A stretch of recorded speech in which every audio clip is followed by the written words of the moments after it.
खुद को कभी कंसिडर नहीं करती थी एज अ रिलीजियस इंसान, और मैं अभी हूँ, और मे बी बहुत पर्सपेक्टिव में मैं नहीं भी हूँ, but I have to say that Shri Krishna saved my life. क्योंकि मैं जानती हूँ मैं यूनिक नहीं हूँ, ना मेरी प्रॉब्लम्स यूनिक है और ना उनके सॉल्यूशंस यूनिक है, ठीक है। तो और श्री कृष्ण ने मेरी लाइफ में बहुत सारी प्रॉब्लम्स के सॉल्यूशंस मुझे दिए हैं, जाने अनजाने, कभी किसी वीडियोस के थ्रू तो कभी कोई बुक्स के थ्रू। तो मैं आपको बोलती हूँ, आप एक सेकंड का पॉज लीजिए और आप सोचिए, आपने बचपन के फेज़ में जाके सोचिए कि किसी भी इंसान ने, कोई भी टीचर ने या फिर कोई भी फैमिली मेम्बर ने आपको ऐसी चीज़ बोली हो जो आपके मन में अभी तक बैठी हो, लाइक वर्ड टू वर्ड वो आपके मन में बैठी हो। सिमिलरली मेरा भी केस वैसा ही था। लाइक मैं 8th स्टैंडर्ड तक ना बहुत वीक थी स्टडीज़ में, एक सब्जेक्ट में, 3-4 सब्जेक्ट में बहुत वीक थी, ठीक है। तो मेरी जो स्कूल की तो छोड़ो, बट मेरी जो कोचिंग टीचर्स जो रहती थी वो मुझे कुछ कुछ ऐसे वर्ड्स बोले कि तुम क्या ही कर पाओगी, मतलब उनने ऐसा ऐसा बोला, लाइक मुझे वर्ड टू वर्ड वो अभी तक याद है। तो आप खुद सोच सकते हो कि जिस एक छोटे बच्चे को बचपन में ऐसा बोल दिया और वो उसको इतने 10 साल बाद भी याद है, तो कुछ तो ऐसी चीज़ होगी जो उन्होंने बोली है, और आप उनसे सेंसिबिलिटी, काइंडनेस तो एक्सपेक्ट ही नहीं कर सकते ऐसे लोगों से जो इतने छोटे बच्चे को ऐसा फील करवा दे कि लाइक तुम हो ही क्यों इस दुनिया में, मतलब तुम पढ़ नहीं सकते तो तुम्हारी एग्जिस्टेंस क्यों है, मतलब इतना बुरा फील करवा दे कि तुम पढ़ नहीं सकते तो तुम्हारी ज़िंदगी ही बर्बाद है, तुम कुछ भी नहीं कर सकते ज़िंदगी में, ठीक है। और बचपन से ऐसा सिखा दिया जाता है कि अगर तुम पढ़ाई में अच्छे नहीं हो तो तुम्हारा कुछ नहीं हो सकता इस दुनिया में, मतलब ये तो एक मैट्रिक्स हुआ ना कि तुम भी पढ़ाई करो, जॉब करो। तो अब चालू होता है 11th-12th का टाइम। लाइक जब मैं 11th में गई थी तो लॉकडाउन चालू हो गया था, उसके बाद मैं निफ्ट की प्रिपरेशन कर रही थी जो कि मेरा क्लियर नहीं हुआ। तो उसके बाद मैं इतनी लॉस्ट फील करती थी, लाइक मुझे समझ ही नहीं आता था कि मैं करूँ क्या, मुझे समझ ही नहीं आता था कि मेरा सच में कुछ होगा कि नहीं होगा लाइफ में। मैं बहुत ही सैड और डिप्रेस लेने लगी। तो उसके बाद आया एक इंसान जो कि लाइक मेरे घर ही में मेरा भाई, ठीक है।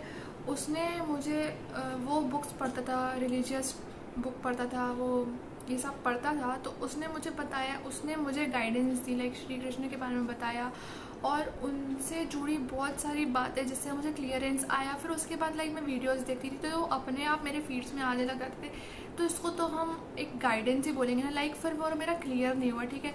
फिर उसके बाद मैं कॉलेज गई, ठीक है, और मैं कॉलेज में इतनी लोनली, लाइक मेरे कॉलेज में मेरे स्कूल का कोई भी इंसान नहीं, ठीक है, और मैं ठहरी इंट्रोवर्ट, तो लाइक मुझे इतना डिफ़िकल्टी होता था और मेरा मन भी नहीं करता था किसी से बात करने का। तो मतलब मैं इतने लोगों के साथ रह के भी मुझे इतना लोनली और अकेला लगता था, ठीक है। बोलते हैं ना कि क्वाइट माइंड्स जो होते हैं, जितने भी क्वाइट माइंड्स होते हैं वो बहुत अंदर ही अंदर बहुत लाउडेस्ट वॉइसेस होती है उनकी, उनके अंदर ही अंदर बहुत कुछ चल रहा रहता है। बहुत सारी चीज़ें पता चली कि कैसे क्या। फिर मेरे को एक वर्ड सुनने में आया, धर्म। धर्म मतलब होता है, मतलब वो सबकी उसमें अपनी अलग लैंग्वेज है, सब अपनी डेफिनेशन निकालते हैं, बट मेरे को जहाँ तक पता चला कि मेरे अकॉर्डिंग तो वो है कि आपकी इनर कॉलिंग, आपकी इनर कॉलिंग क्या है, उसको मैंने एज अ धर्म कंसिडर किया कि आप अंदर से करना क्या चाहते हैं, मतलब मेरी इनर कॉलिंग क्या है, ठीक है। मैं आर्ट फील्ड में हूँ तो मुझे आर्ट करना पसंद है, बट मेरे को लगता था मेरा निफ्ट में नहीं हुआ तो मेरा कुछ नहीं होगा, क्योंकि निफ्ट के कॉलेजेस, उसकी प्लेसमेंट्स इतनी अच्छी है, तो मुझे लगता था कि मेरा फाइन आर्ट्स कॉलेज में तो क्या ही हो जाएगा, ठीक है।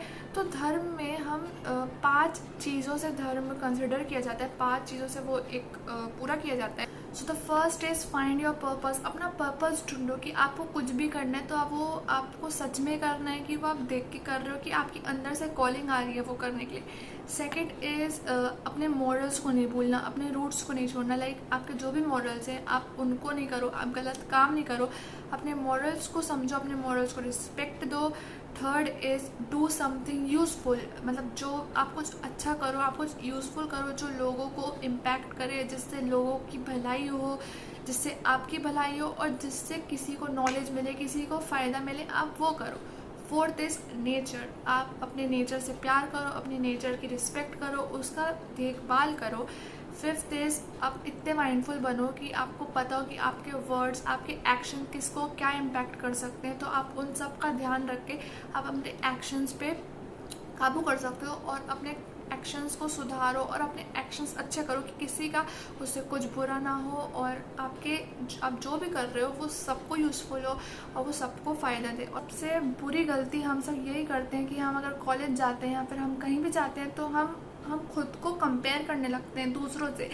हम कुछ और हैं और दूसरा कोई और है, दूसरे की एबिलिटीज़ कुछ और है और हमारी एबिलिटीज़ कुछ और है। मतलब दूसरे ने कुछ और एक्सपीरियंस किया और हमारे एक्सपीरियंसेस कुछ और है, तो हम हर चीज़ में कंपैरिजन लाते हैं।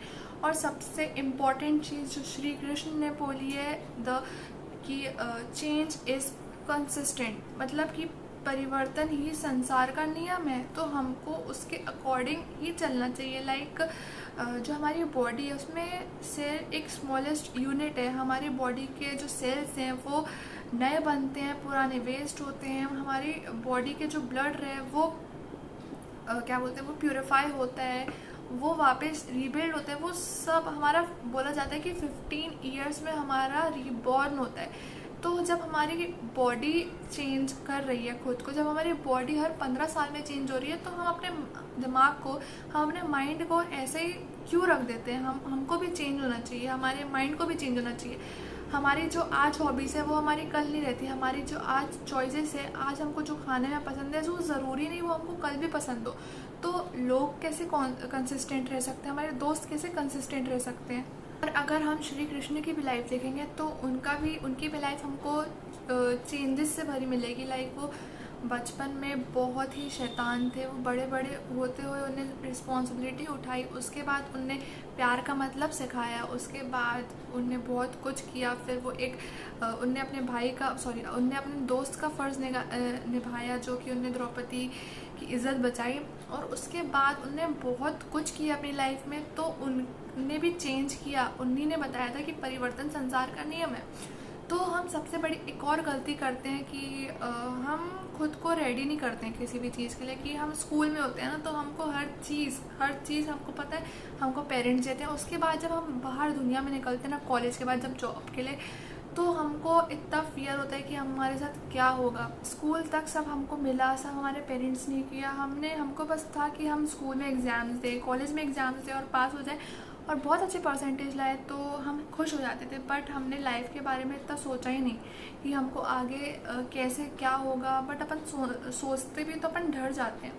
और जब हम कॉलेज से बाहर निकलते हैं तो हमारे अंदर एक फ़ियर होता है कि बाप रे, ये दुनिया को कैसे फेस करेंगे। लाइक तब तक ना सब अच्छा रहता है कॉलेज तक, बट उसके बाद ना एक जंगल में ऐसा लगता है चले गए। तो मैंने ना एक पॉडकास्ट देखा था, उसमें उनने बताया था फियर के बारे में बताया था। उन्होंने बताया था false, F for false, E for evidence, A for appearance and R for real.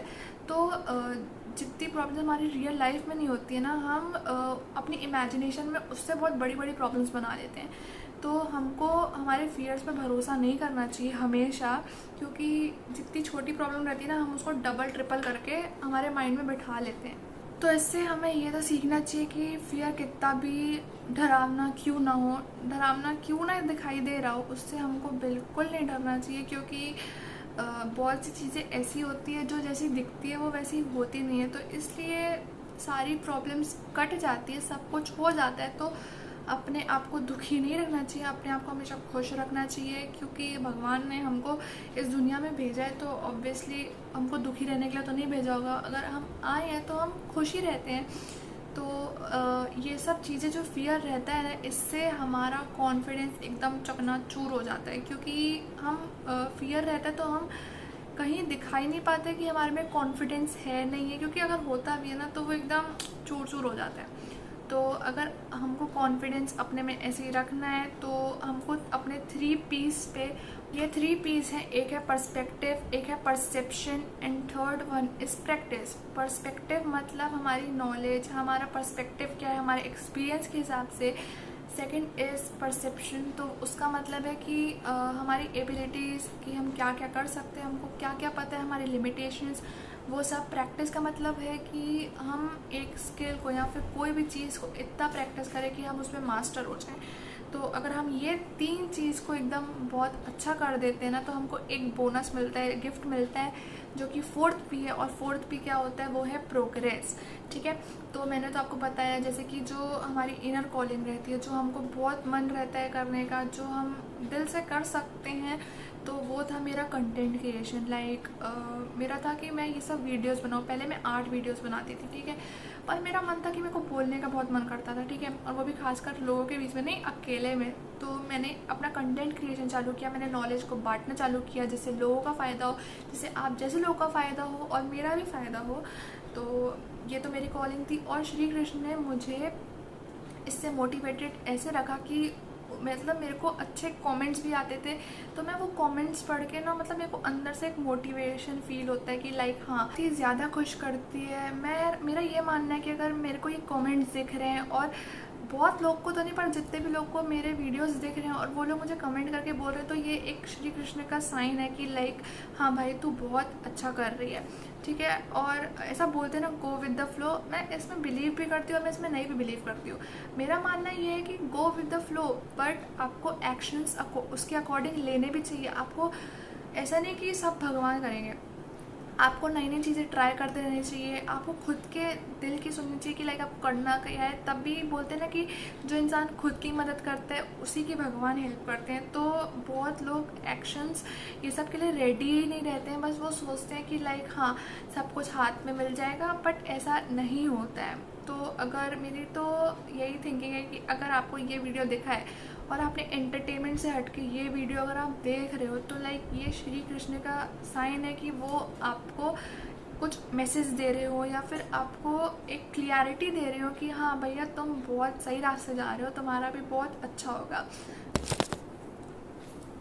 तो अगर आपको ये वीडियो थोड़ा सा भी अच्छा लगा हो, या फिर आपको इससे कुछ भी फ़ायदा हुआ हो, तो प्लीज़ कमेंट सेक्शन में बताइए और इस वीडियो को लाइक करिए। और अगर आपको ऐसे ही कुछ टॉपिक्स पे, सेल्फ हेल्प, सेल्फ डेवलपमेंट, या फिर और भी कोई भी टॉपिक पे आपको वीडियोस चाहिए, तो प्लीज़ डू कमेंट और मेरे चैनल को सब्सक्राइब कर दीजिए कि आपको मेरे वीडियोस की नोटिफिकेशंस आती रहे। मैं जो भी सेल्फ हेल्प, सेल्फ डेवलपमेंट का बना रही हूँ, और मैं अपना बेस्ट ट्राई करूँगी आगे करने का। और अगर आपको कुछ लगता है कि मेरे को कुछ और भी ट्राई करना चाहिए, तो प्लीज़ आप मुझे कमेंट सेक्शन में बताइए। Thank you.